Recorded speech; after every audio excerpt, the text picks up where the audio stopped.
ជំរាបសួរសួស្តីបងប្អូនទាំងអស់គ្នាថ្ងៃនេះចង់ណែនាំបងប្អូនទាំងអស់គ្នាឲ្យស្គាល់ជាមួយនឹង amp guitar មួយដែលមានឈ្មោះល្បីហើយតែងតែស្គាល់ brand របស់ក្រុមហ៊ុន Boss គឺជាប្រភេទ amp Cantana បាទបកក្រោយតិចមកវិញតាក់ទងជាមួយ Boss នេះគឺជា brand ដែលផ្ដាច់មុខដែលជា license មកពីក្រុមហ៊ុន Roland មកពីប្រទេសជប៉ុនផងដែរតាក់ទងជាមួយ Cantana មួយនេះគឺមកពី Make in Malaysia ចឹងបងប្អូនទាំងអស់គ្នានៅពេលដែលបងប្អូនទាំងអស់គ្នាមាន amp នេះមួយកម្លាំងវ៉ាត់ខ្ពស់សម្រាប់បងប្អូនទាំងអស់គ្នាលេង performance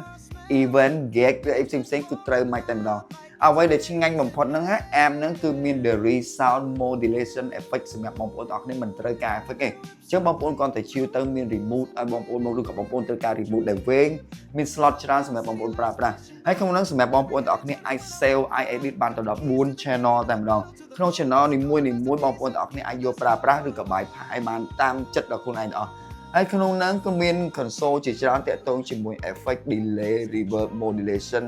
booster ហើយក្នុងហ្នឹងវាមានជា EQ gain arm mood ប្រភេទ pre-arm ដូចជាប្រភេទ acoustic បងប្អូនអាចប្រើប្រាស់ជាមួយ acoustic ក៏បានដែរជាបញ្ហានេះមានន័យថាយើងអាចប្រើប្រាស់បានហើយជាមួយនឹង clean ហើយវាមាន sound lid មានផ្សេង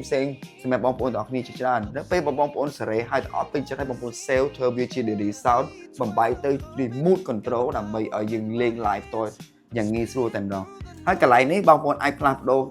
កម្លាំងវ៉ាត់កម្លាំង speaker cabinet របស់វាតាមអារម្មណ៍បាននៅពេលដែលបងប្អូនលេងកន្លែង stay ទូច stay ធំយើងអាចផ្លាស់ប្ដូរ unique វាបានតាក់ទងជាមួយ console ខាងក្រោយនេះបងប្អូនអាចយកទៅ line out ជាមួយ mixer បានយ៉ាងល្អដោយសារក្នុងហ្នឹងវាមាន power preamp មួយនៅក្នុងហ្នឹងហើយបងប្អូនបើសិនជាប្រើ storm បងប្អូនអាចប្រើ send return reflect ខាង loop back សម្រាប់ amp នេះបានតបដែរហើយតាក់ទងជាមួយនឹង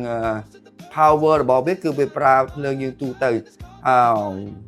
ហើយកម្លាំងរបស់វាពេញបឹបហ្មងបងប្អូនទាំងគ្នាដល់ទៅ77វ៉ាត់ដូចមិនដែលឃើញសោះធ្លាប់ឃើញតែ70 50 60 80នេះ77វិញខុសគេបន្តិចចឹងបងប្អូនទាំងអស់គ្នាបើសិនជាមានតម្រូវការតាក់ទងជាមួយនឹង amp ប្រភេទ mini combo របស់ Boss model Cantana Classic model នេះបងប្អូនអាចរកនៅ Home Music Center បានឬក៏មកផ្ទះផ្ទាល់បានឥឡូវនេះខ្ញុំផ្ទះតិចតួចឲ្យបងប្អូនទាំងអស់គ្នាស្ដាប់តោះ